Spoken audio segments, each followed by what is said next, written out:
বেশ কয়েক মাস আগে আমি ময়মনসিংহ গেছিলাম।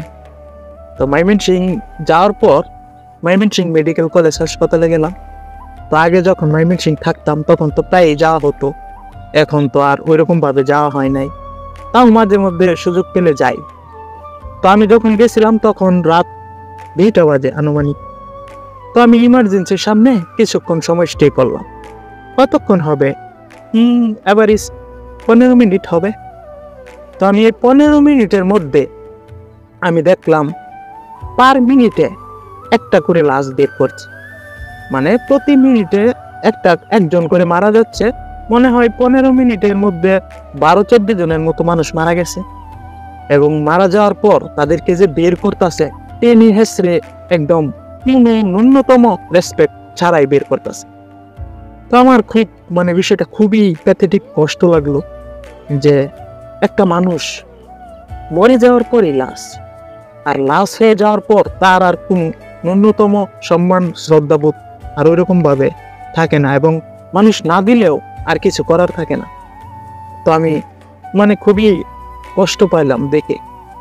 আমার কাছে একটা জিনিসই মনে হলো, যারা আপনারা অনেক মানুষ আছে যারা মোড়ে দোকানে বসে বসে বড় বড় লেকচার দিতেছেন, একবার কি ভেবে দেখেছেন মৃত্যুর কথা? মরার পর আপনি কতটুকু অসহায়?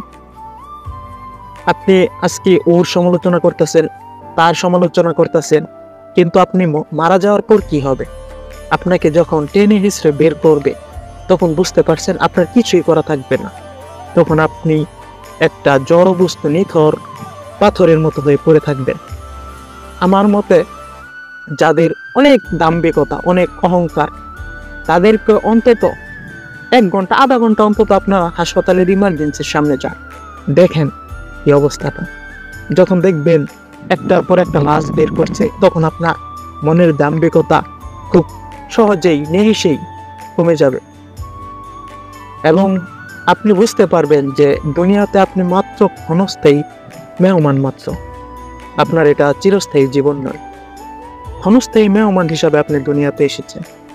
তাই আমাদের সকলের উচিত, সকলের, যে আমাদের মনের মধ্যে যত অহংকার, দাম্ভিকতা, অভিমান সবকিছু ভুলে গিয়ে একদম একদম সাধারণ মানুষ হিসাবে লিড করা জীবনের প্রকৃত অর্থ যদি বুঝতে চান, তাহলে আপনার যে পজিশন, এই পজিশন থেকে আপনি আপনার নিম্ন পজিশনের মানুষের দিকে তাকান, দেখেন তারা কতটুকু কষ্টে আছে, এবং সেই কষ্ট নিয়ে তাদের কোনো অভিযোগ নেই।